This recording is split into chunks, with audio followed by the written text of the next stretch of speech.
lives of the patriarchs and the matriarchs of the scripture. They have left us a legacy of faith that we must continue. One of the most exciting events in track and field is the relay race. The relay race, it takes a combination of speed, timing, precision, and teamwork in order for a relay team to be victorious.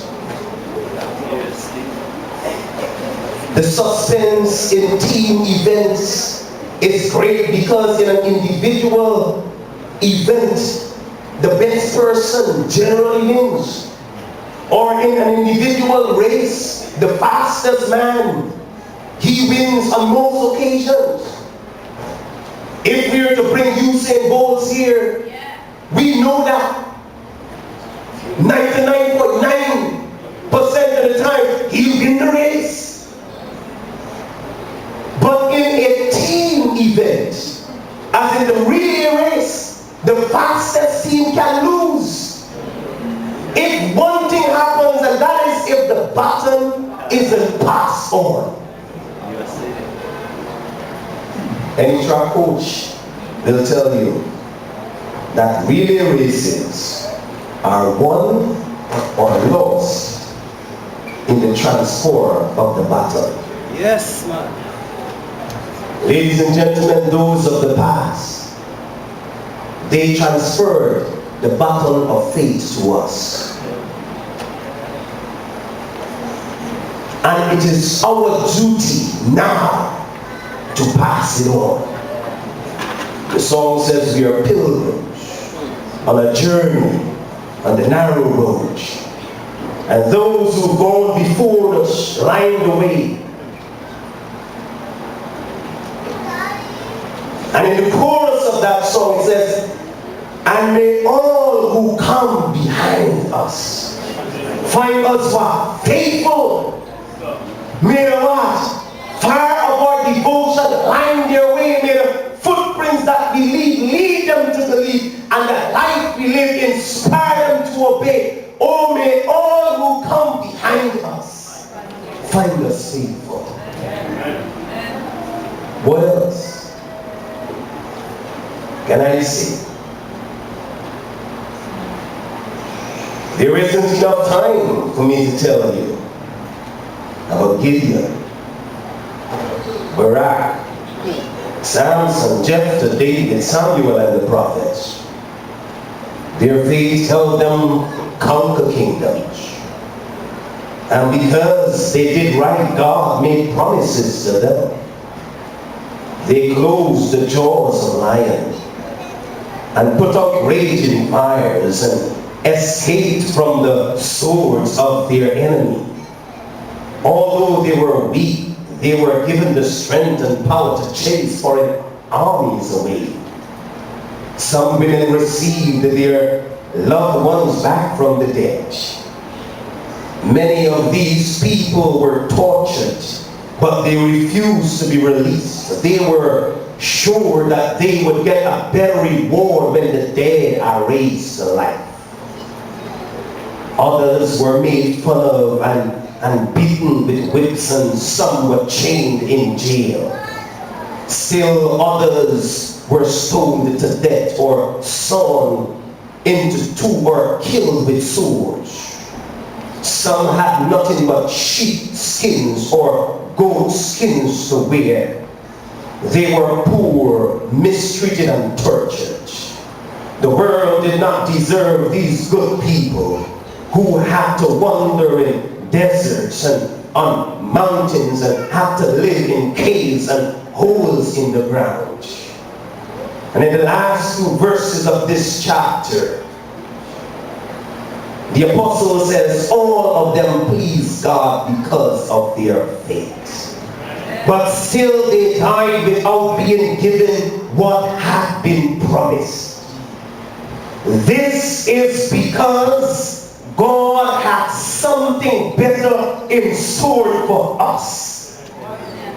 I don't know if you understand what the Bible is saying, that though these men were faithful, they did tremendous things. They did not receive what God promised, because he has something better in store for us, that he did not want them to reach the goal of their faith without us.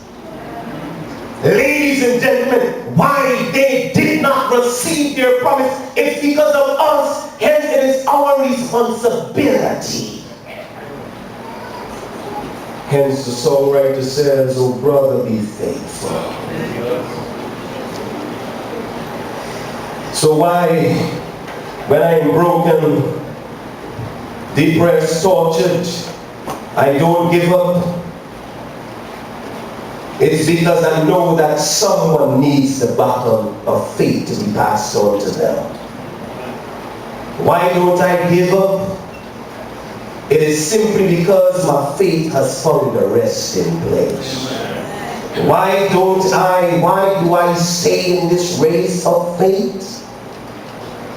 Because Frederick Faber says in the words of his hymn, he says, faith of our fathers living still, in spite of dungeon, fire, and sword.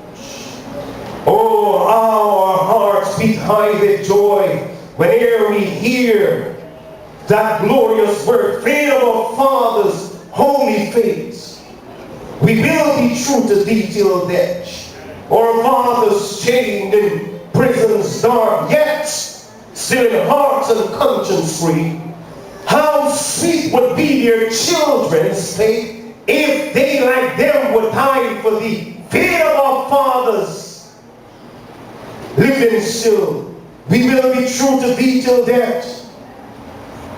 Our fathers, faith of our fathers, we will love both friends and foe in all our strides, and preach thee to as love knows how, by kindly words and virtuous life, faith of our fathers, holy faith. We will be true to thee till death. Ladies and gentlemen, faith calls Abel to offer unto God a sacrifice that was beyond excellent. As we charter a new course in Adventism here upon this island, may we emulate the patriarchs and the matriarchs of faith. And may we pass on that baton of faithfulness, for someone wants to find us faithful. The passage says, by faith, Abel offered unto God a more excellent sacrifice than Cain. By it, he obtained witness that he was righteous, God testifying of his gifts. By it, he being dead, yet speaketh. May I have the musicians, please.